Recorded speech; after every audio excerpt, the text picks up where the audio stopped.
Genç Bakış programından merhaba değerli izleyenler. Yeni bir programla sizlerleyiz. Bu hafta Ahmet'in Lice ilçesine geldik. Gündemimizde özel savaş politikaları olacak. Geçtiğimiz günlerde Lice'de bir fuhuş çetesi teşhir olmuştu. Biz de gençlere hem bu fuhuş çetesini hem de özel savaş politikalarına karşı nasıl mücadele yürüteceklerini soracağız. Gelin hep birlikte Lice sokaklarına inelim, programımıza başlayalım. Bu Lice'deki fuhuş ağını nasıl değerlendirmek istersiniz? Açıkçası Lice'deki fuhuş olayı hepimizin bildiği üzere sistem tarafından yapılan bir özel savaş politikasıdır. Öz yönetim direnişlerinden sonra sistem özellikle Lice'de bunu had safhaya çıkardı ve e, biz öz yönetim direnişlerinden sonra geri çekilirken bir de kayyum süreçlerinden kaynaklı bir tık geri çekilme olduktan sonra devlet bu özel savaş politikasını artırarak devam ettirdi ve önce kumardan, uyuşturucudan başlayarak şimdi de fuhuşa zorluyor gençleri.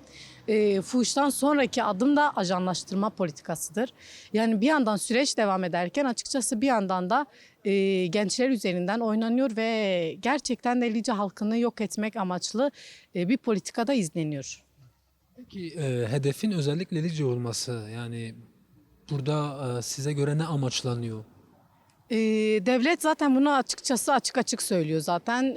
Bize söylediği şey de budur ve nettir. Siz Lice'de başladınız, biz sizi Lice'de bitireceğiz. Evet, bir yandan şu an bir süreç var, ilerleyen bir süreç, olumlu yönde ilerleyen bir süreç. Ama aynı zamanda da gerçekten de bizi yok etmek amacıyla da yürüttükleri bir özel savaş politikası da devam etmektedir.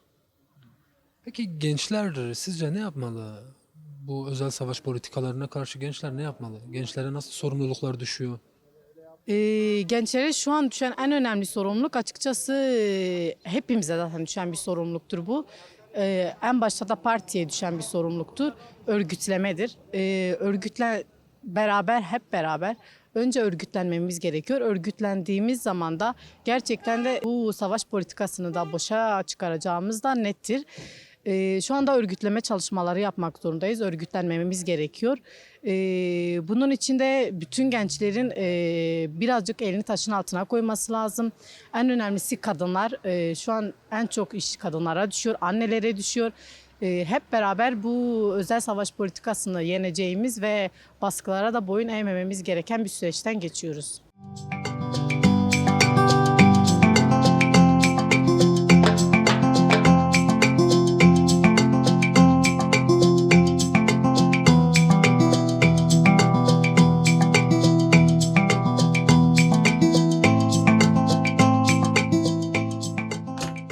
Siz bu Lice'deki özel savaş politikalarını nasıl değerlendirirsiniz? Yani geçmişten bugüne değerlendirmek gerekirse şimdi 50 yıllık bir mücadele durumu söz konusu var.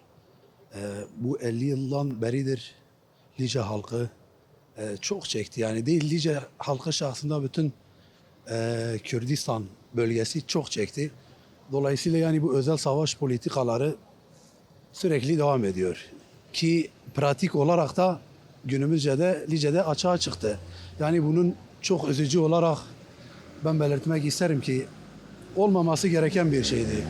Tabii bu bizlerin eksikliği de var. Yani bu boşluktan tabii ki sistem yararlanır. Her türlü yararlanır ama bizler bu durumda şey yapmamız gerekirdi. Yani duyarlılık özellikle şimdi an itibariyle açığa çıktığı günden beridir. Yani durmuyoruz. Durmayacağız da yani bugünden sonra mahalle mahalle ev ev gezeceğiz yani. Gezme sonucu inşallah umut ediyorum ki en yakın zamanda bu kirli politikalarından sistem vazgeçsin.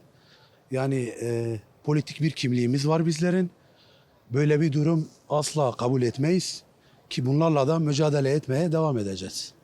Bu fuhuş çetesinin aynı zamanda ajanlaştırma faaliyetleri de yürüttüğü söyleniyor. Bu konuda ne düşünürsünüz? Yani bunlar zaten sistem daha doğrusu çoktan beri böyle. Örneğin sistem ne yapıyor? Uyuşturucu adı altında zaten bunu yürütüyorlar. Atıyorum kafadan sistem sana diyor ki sen bana iş ver. Ben senin uyuşturucunu bırakırım kaldırırsın. Aksi takdirde uyuşturucu kaldırmasın ki 2 yıl 3 yıl önce de açığa çıktı, bir binbaşı asubay görevden alındı. Bunu böylelikle fuhuşa çeviriyorlar yani. Yani kadına yönelik özellikle bedenlerini sistem kullanıyor bunları. Bunların olmaması için de işte bizlerin biraz daha örgütlü olmamız gerekir diye düşünüyorum. Ben biraz özellikle Lice üzerinde durmak istiyorum. Yani neden mesela şimdi Lice'nin e, özel bu özel savaş politikasının merkezi haline getirilmesinin amacı ne sizce? Şimdi dedim ya, az önce belirttim. Lice'nin bir etnik kimliği var. O kimliğe her türlü saldırı var zaten. Atıyorum kafadan, örneğin bu niye batıda, daha doğrusu veyahut da Kürdistan'ın farklı ilçelerinde neden olmuyor? Şimdi bizim bir tarihimiz olduğundan kaynaklı o tarihten bugüne hiçbir zaman Liceliler olarak söylüyorum boyun eğmediler. Zalimin karşısında hiçbir şekilde susmadılar. Ki susmaya da devam ederler yani. Dolayısıyla bundan kaynaklı sürekli bizlere saldırıyorlar. Yani özellikle Kürdistan'ın en çok oy aldığı bölgelerden birisi Lice'dir. Ona yönelik saldırı düzenliyorlar ki bunu başaramayacaklar. Yine söylüyoruz bunu. Sonuç almayacaklar. Buna karşı biz her türlü mücadelemizi vereceğimizi belirteyim. Teşekkür ederim. Peki son olarak gençlere bir çağrınız var mı? Yani gençlere nasıl sorumluluklar düşüyor? Gençler ne yapmalı? Bence gençler, daha doğrusu kadın öncülüğünde olmalı. Gençlerimizden, yani 7'den 70'e daha doğrusu, buna karşı her türlü tepkimizi koymamız gerekir. Mahalle mahalle, ev ev, sokak sokak bunun örgütlenmesini yapmamız gerekir. Ondan kaynaklı buradan bütün gençlere sesleniyorum. Mahallenize, evinize ve bütün Kürdistan'a sahip çıkmamızı bekliyorum. Teşekkür ederim. Sağ olun.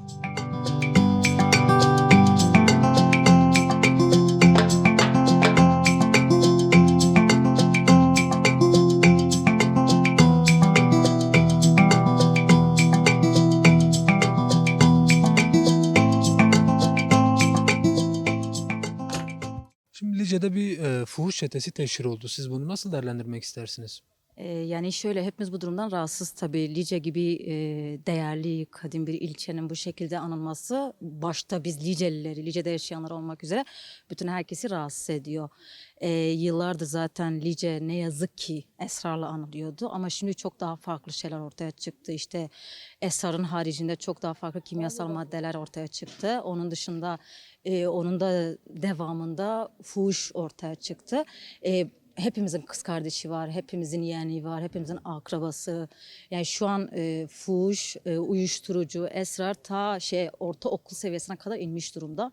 Ve biz bütün Liceliler bu durumdan rahatsızız. Hani herkes ne yapacağını şaşırmış durumda. Güvenip çocuğunu dışarıya gönderemiyorsun, yani düşün, bir markete, bir bakkala bile gönderemiyorsun çocuğunu.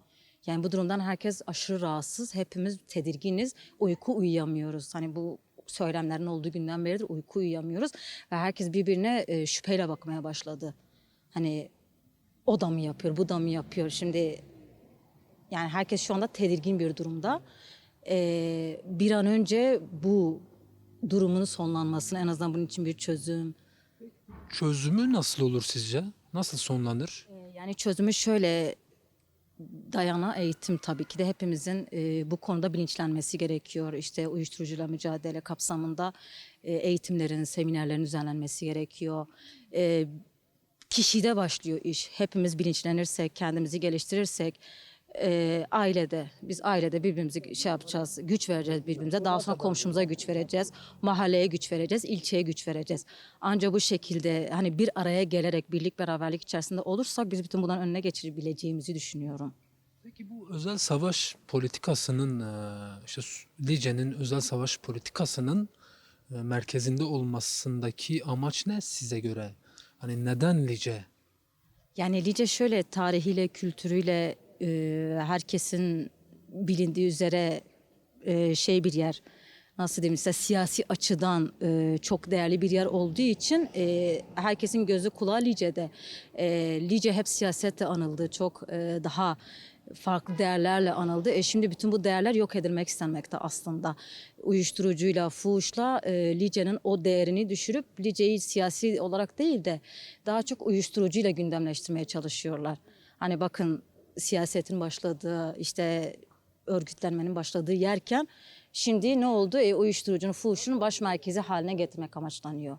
Bu şekilde Lice halkını bir yıldırma çabası var. Peki gençler sizce ne yapmalı? Gençlere nasıl sorumluluklar düşüyor? Gençlerin şöyle dediğim gibi bilinçlenmesi gerekiyor. Aileyle paylaşamıyor mu? Gelsinler, arkadaşlarıyla paylaşsınlar. Ya da ne bileyim diğer kurumlarla paylaşsınlar, iletişime geçsinler gençler. Gençlerin bir şey saklamaması gerekiyor. Hani bir şeylerle korkutuyorlar, işte şantaj yapıyorlar. Farklı şekilde gençleri korkutup yıldırmaya çalışıyorlar. Gençlerin buradan korkmaması gerekiyor. Gençlerin de aslında çok güçlü, hep biz Liceliler güçlüyüz açıkçası. Biz Liceliler her şeyle baş edebiliriz. Gençlerin de bu bilinçte olması gerekiyor ki bunları önüne geçebilelim. Ki ben eminim gençlerimiz bütün bunların üstesinden gelebilecek kapasitedeler. Yeter ki biz hepimiz birbirimize destek olup güç verelim.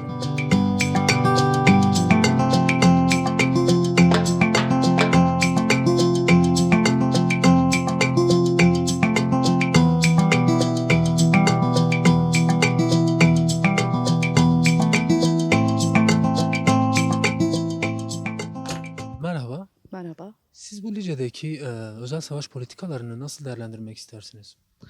Lice'deki özel savaş politikaları hepimiz çok iyi biliyoruz. Bu son bir haftadır bir fuhuş çetesinin deşifre olması, ifşa olması. Daha önceleri de bu bir tek Lice'de değil Kürdistan bölgesinde yaygın olan bir şey. Ama niye Lice sormak isterseniz Lice ideolojik bir yapıya sahip olduğu için, hareketin başladığı yer olduğu için, Kürt özgürlük mücadelesinin başladığı yer. Devletin bir özel savaş politikasıdır. Sebebi de nedir? Çünkü baktı ki Türk toplumunu ahlaki bir şekilde nasıl yok etmek değil de nasıl daha düzeysiz bir şeye getirmek derseniz bir ahlaki toplum yok edilişine başladı. Yani fuhuş, uyuşturucu, bunlarla gençlerin daha çok siyasi ayağının kapanması için, daha çok siyasette ulaşmaması için yapılmış olan bir şeydir. Fuhuş da bir uyuşturucunun zaten bir alt zeminidir. İnsanlar uyuşturucuya ulaşabilmek için fuhuşa zorlanıyor. Özellikle genç kadın arkadaşlarımız, genç kızlarımız bu bir nevi devletin ve maalesef ki bizim de bilinçsiz bir toplumun olduğu, bilinçsiz bir toplum ayağı olduğu için eğer ki bir bilinçli bir ciddi anlamda bir bilinçli toplum olmuş olsaydık buna bir el atmamız. Daha doğrusu bu bir tek Lice halkıyla olan bir şey değil. Tüm sivil toplum kuruluşları, parti, yerel birlikte bundan bir çözüm bulunması gerekiyor. Bir tek Lice için değil, Kürdistan bölgesinin hepsinde tam adımı Lice atmış olabilir ama bu duracağımız anlamına da gelmiyor aslında. Nasıl ki gençlerimizi buna itilmişse bize bundan çıkarmasını hep birlikte çıkarmamız gerekiyor diye düşünüyorum. Fuhuş çetesinin mesela ajanlaştırma faaliyeti de yürüttüğünü öğrenmiş bulunmaktayız. Bu konuda ne söylemek istersiniz? Yani fuhuş çetesinin ajanlaşması tabii ki de bir tek fuhuş çetesinin de uyuşturucunun da ne oldu? Biz insanlar uyuşturucuya ulaşmak için maddi açıdan elverişli olmadığı için onu ajanlaştırmaya götürüyor. Ajanlaştırdığı için de fuhuşa sürükleniyor. Genç kadın arkadaşların nasıl söyleyeyim teşhir edilmekte suçlanılıyor. Bu teşhir olmamak için şey olmamak için ajanlaştırma yoluna gidiyor.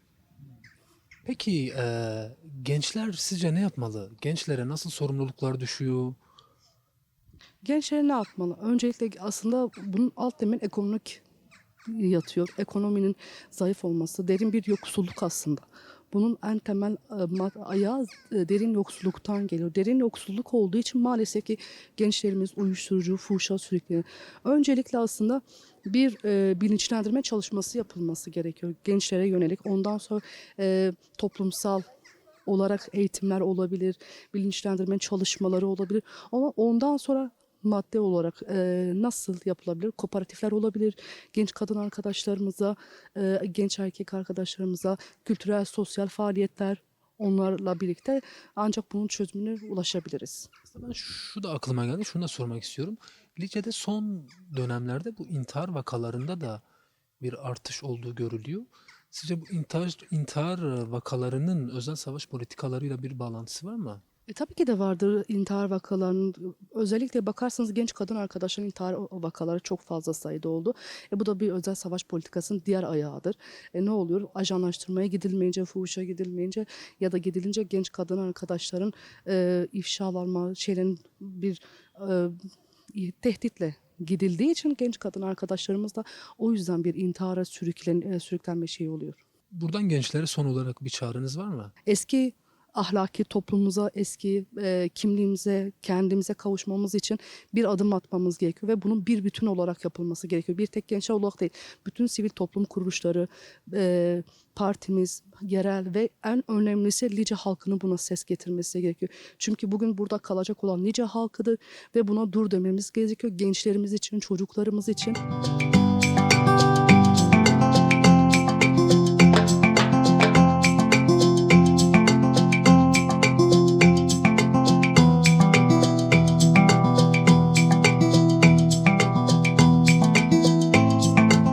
Merhaba. Merhaba. Şimdi Lice'de bir fuhuş ağı teşhir oldu. Siz bunu nasıl değerlendirmek istersiniz? Şimdi fuhuştur, uyuşturucudur. Ondan sonra diyelim farklı ahlaksızlıklar zaten ülkeler, devletler, derin devletlerdir. Farklı kesimlerin sürekli böyle gençler üzerindeki oluşturdukları bir ağdır işin doğrusu. Yani bu sadece ülkemize özgü bir şey de değil. Tüm dünyada bu böyledir. Ha bu sefer bunun işte Türkiye'de diyelim ki Diyarbakır'da, Lice gibi bir ilçede cereyan etmesi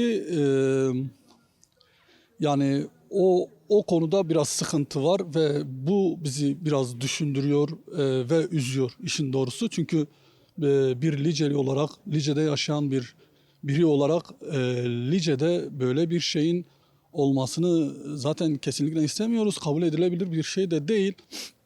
Bu açıdan bizi derin bir şekilde üzmüş durumda. Şimdi bu çete ajanlaştırma faaliyeti de yürütüyor. Siz bu bağlamda ne söylemek istersiniz? Zaten başta da söylediğim gibi şimdi bunların zaten amaç nedir? Bir yere hizmet etmeleridir. Yoksa işte canları zehirlemek, işte canları öldürmek değildir dertleri. Olsa zaten onu kurşunla yapabilirler. Onu bombalarla yapabilirler. Bu şekilde yapmalarının sebebi gençleri süründürmek. İnsanlığı süründürmek. Süründürürken işte ne yapıyorlar? Bu sefer çeşitli istek ve arzuları olabiliyor ve bu istek ve arzularına da gençleri heba ediyorlar, hizmetkarları ediyorlar. Yani olasıdır. Olmasını istediğimiz bir şey değildir, kabul edilir bir şey değildir. Bunun güçlü kurumlar, güçlü kişiler tarafından yapılması ayrıca sıkıntılıdır, düşündürücüdür ama olasıdır.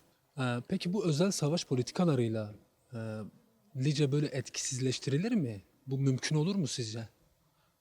Mümkün değildir çünkü şimdi daha yeni tarihimizde 1925'lerde 26'larda işte Şeyh Said kıyamından geçmiş bir Lice var. Şeyh Said kıyamında benim babamın 2 öz dedesi şehit edilmiş. Ve bugün biz torunları olarak babam torunu olmasına rağmen benim işte büyük dedem oluyor. Ben büyük dedemin böyle bir şeyle şehit edildiğini biliyorum ve bu benim için bir düşüncedir, aklımın bir köşesinde duruyor ve bunu ben hala hatırlıyorsam işte benim yaşım 35-36 ama ben bundan işte 100 yıl öncesini düşünebiliyorsam ve bu bana acı veriyorsa hala demek ki bitirilemeyeceğin işaretidir. Yani bu gibi durumlarla, bu gibi uyuşturucu faaliyetleriyle, fuhuş faaliyetleriyle, öldürmeyle, çalmayla, çırpmayla yılmaz bu halk. Yani yılmayacağını bütün dünya biliyor.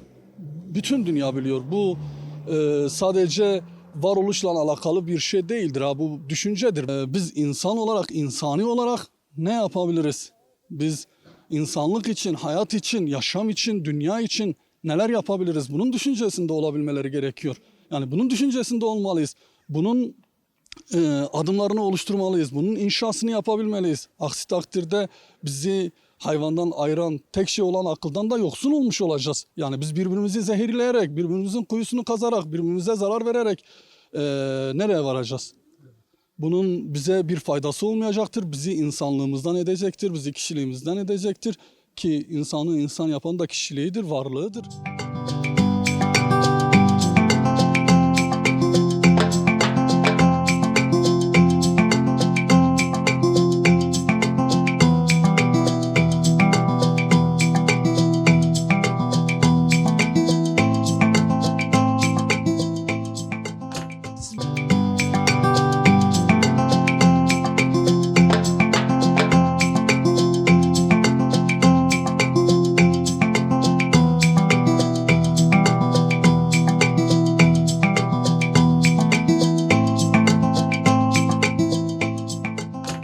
Genç Bakış'ın sonuna geldik. Gündemimizde özel savaş politikaları vardı. Gençler özetle özel savaş politikalarıyla ancak örgütlülükle baş edilebileceğini söyledi. Haftaya aynı gün ve aynı saatte görüşmek dileğiyle hoşça kalın.